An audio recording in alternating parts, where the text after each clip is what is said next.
Bismillahirrahmanirrahim. Assalamualaikum warahmatullahi wabarakatuh. Sahabat beriman, Indonesia memiliki begitu banyak cerita rakyat. Salah satunya cerita rakyat yang terkenal adalah tentang sosok seorang wanita yang bernama Nyi Roro Kidul. Dalam legenda, Nyi Roro Kidul adalah sang penguasa Laut Selatan. Namun, kebenaran cerita tentang sosok Nyi Roro Kidul masih menjadi kontroversi hingga sekarang ini. Nyi Roro Kidul adalah anak dari Prabu Siliwangi dari Kerajaan Pakuan Pajajaran. Ibunya bernama Permaisuri Kinasih, permaisuri yang paling disayangi oleh Prabu Siliwangi. Nyi Roro Kidul yang awalnya bernama Putri Kandita memiliki paras begitu cantik melebihi sang ibunya. Oleh karena itu, tidak heran Kandita menjadi putri kesayangan dari ayahnya Prabu Siliwangi. Sikap Prabu Siliwangi tersebut menumbuhkan kecemburuan antara Selir dan juga putra-putri raja selainnya. Akhirnya, mereka bersekongkol untuk menyingkirkan Kandita dan juga sang ibunya. Singkat cerita, Kandita dan ibunya terserang penyakit yang tidak dapat disembuhkan. Semula mereka dikucilkan lalu diusir dari istana atas perintah Prabu Siliwangi karena desakan Selir dan juga putra-putrinya. Putri Kandita dan juga Permaisuri pergi berkelana menuju selatan wilayah kerajaan. Dalam perjalanannya tersebut, Permaisuri pun meninggal dunia. Dalam pengembaraannya, Putri Kandita pun tinggal sendiri. Dan dia tiba di sebuah aliran sungai. Tanpa ragu ia menikmati air sungai sepuas hatinya. Ia menyusuri aliran sungai ke arah hulu dan menemukan beberapa mata air yang menyembur deras.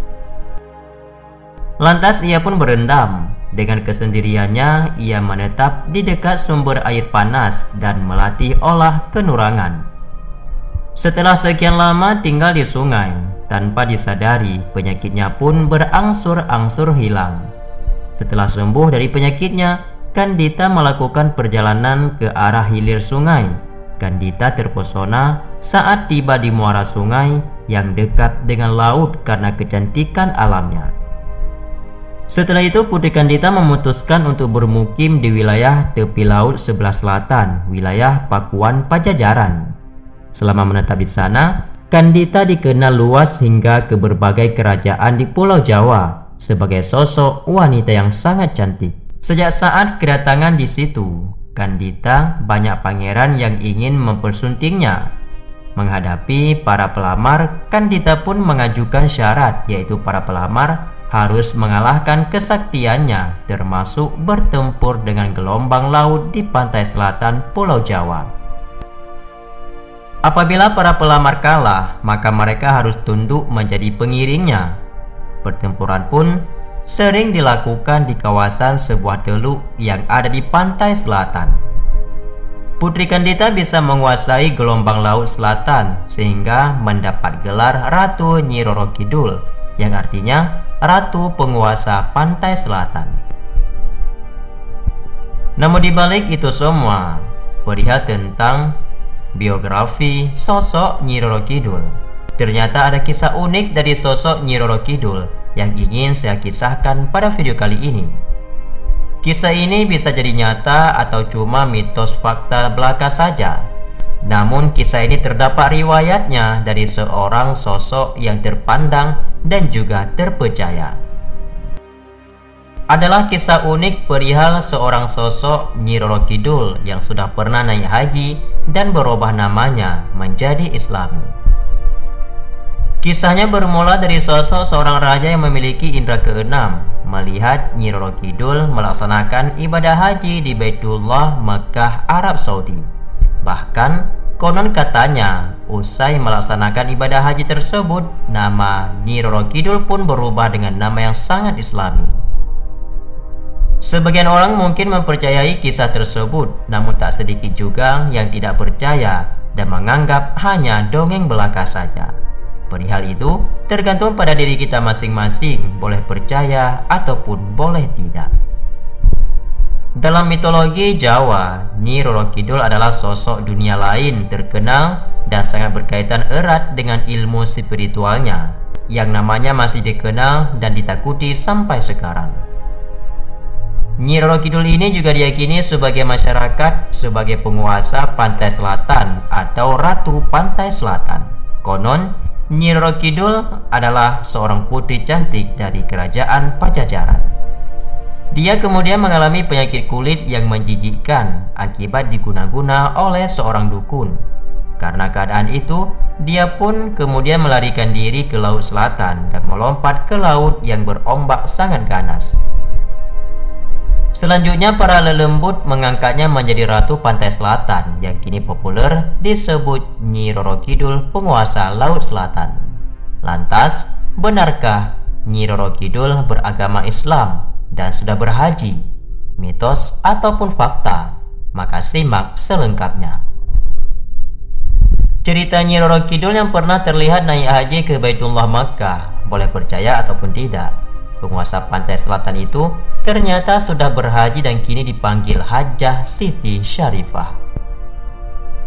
Kisah ini bermula diceritakan oleh mantan ketua pemuda Muhammadiyah, yaitu Habib Kristin, pernah bertemu dengan seorang raja Ternate, Sultan Muzaffar Shah, saat beribadah haji di Makkah, Arab Saudi.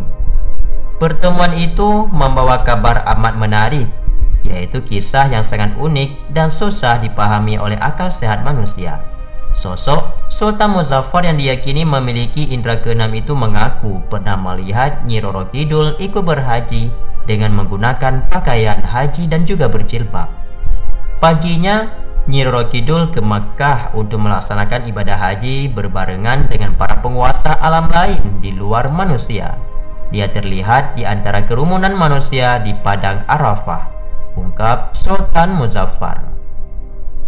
Hal tersebut bahkan menurut Profesor Bambang Pranowo, guru besar sosiologi dan antropologi di Universitas Islam Negeri Syarif Hidayatullah Jakarta.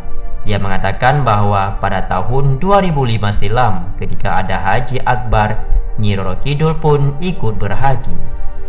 Namun kala itu Sultan Muzaffar tidak bisa diwawancarai mengenai kisahnya tersebut bertemu dengan Nyi Roro Kidul karena keadaannya dalam keadaan sakit. Berita Nyi Roro Kidul sudah bergelar hajah ini ternyata sudah lama tersebar di kalangan spiritual Jawa.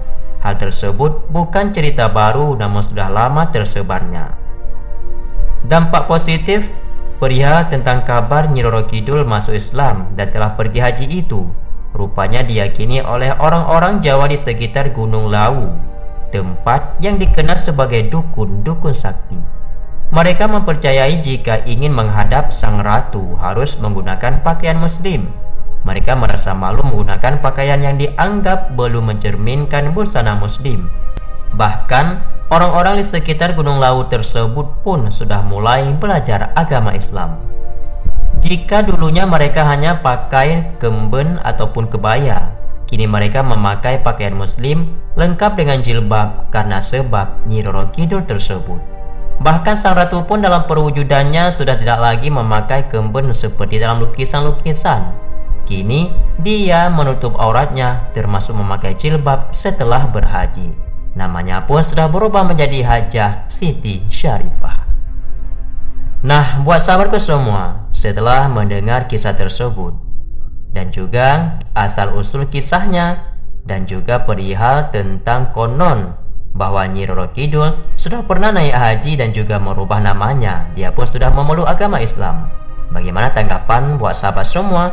Apakah betul ataupun hanya sebagai mitos saja ataupun kisah khayalan yang dikisahkan oleh orang-orang tak bertanggung jawab? Maka hal tersebut benar ataupun salah, wallahu a'lam, hanya Allah yang mengetahui segalanya. Assalamualaikum warahmatullahi wabarakatuh.